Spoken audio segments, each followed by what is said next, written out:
Bom, e um relatório produzido pela Agência Brasileira de Inteligência responsabilizou o governo Lula pelos atos do dia 8 de janeiro. A informação foi divulgada na segunda-feira pelo site da revista Veja. Segundo a reportagem, Alessandro Moretti, ex-número 2 da ABIN, demitido na semana passada por Lula, elaborou um documento que sugeria haver evidências de omissão do governo e ações diretas para suprimir provas. O documento citaria integrantes de pastas importantes, entre eles o então chefe do Ministério da Justiça, Flávio Dino, e Gonçalves Dias, chefe do GSI à época.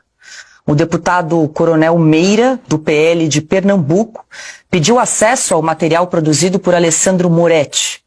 Por meio de um requerimento apresentado nesta segunda-feira, o parlamentar solicitou esclarecimentos sobre as medidas tomadas em relação aos integrantes do Poder Executivo apontados como responsáveis pelos ataques. O coronel Meira também quer saber se a exoneração do delegado federal Alessandro Moretti tem alguma relação com a produção desse relatório. Silvio Navarro, muito boa noite. Segundo a reportagem também da revista Veja, esse relatório que foi produzido aí pela BIM e apresentado durante aí a CPMI do 8 de janeiro acabou descartado, não foi considerado. Boa noite. Boa noite, Paula, querida Ana, boa noite, Piotr, meu irmão Augusto, boa noite para você que nos acompanha. E depois do enunciado que você acabou de apresentar, Paula, a pergunta que fica é: e agora? Será que todas essas informações serão analisadas num dos inquéritos que corre na Polícia Federal, no Supremo Tribunal Federal, em mais de um inquérito? Porque ninguém sabe ao certo quantos são, ninguém sabe ao certo quem é investigado, o que eles investigam, porque esses inquéritos eles se comunicam de uma forma sigilosa na Suprema Corte, na Polícia Federal, e ninguém fica sabendo.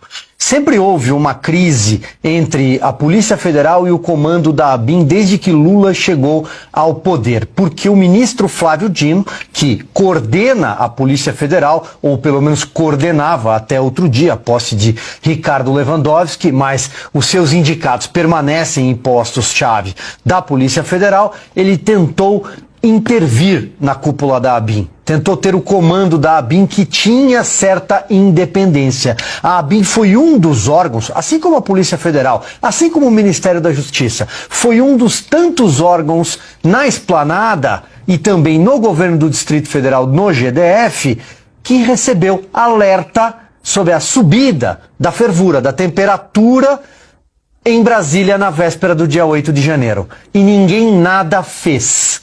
Ninguém nada fez. Esses relatórios foram descartados. Depois, quando a CPI do 8 de janeiro no Congresso Nacional, que acabou virando um verdadeiro picadeiro do governo, quando a CPI pediu acesso a documentos, eles chegaram adulterados. Principalmente os documentos enviados pelo GSI, o Gabinete de Segurança Institucional, então chefiado por um general que sumiu. Um general que prestou um depoimento à CPI, que todo mundo acompanhou, todo mundo viu que foi uma grande encenação, e prestou um depoimento à Polícia Federal, depois sumiu, não foi responsabilizado até hoje. Era um general que estava na cena do crime. E nós descobrimos isso por causa das imagens divulgadas pela CNN de forma corajosa, que inclusive acabaram culminando na CPI, senão nem a CPI teria acontecido. É evidente que houve omissão do governo. Já basta esse relato, já bastam os alertas que foram ignorados. O presidente deixou Brasília na véspera, em caráter de urgência, para a cidade do amigo Edinho, para Araraquara, por causa das chuvas. Até agora não está explicado o plano escudo de defesa do Palácio do Planalto. Repito, porque o general estava lá dentro, a paisana, acompanhando aqueles golpistas?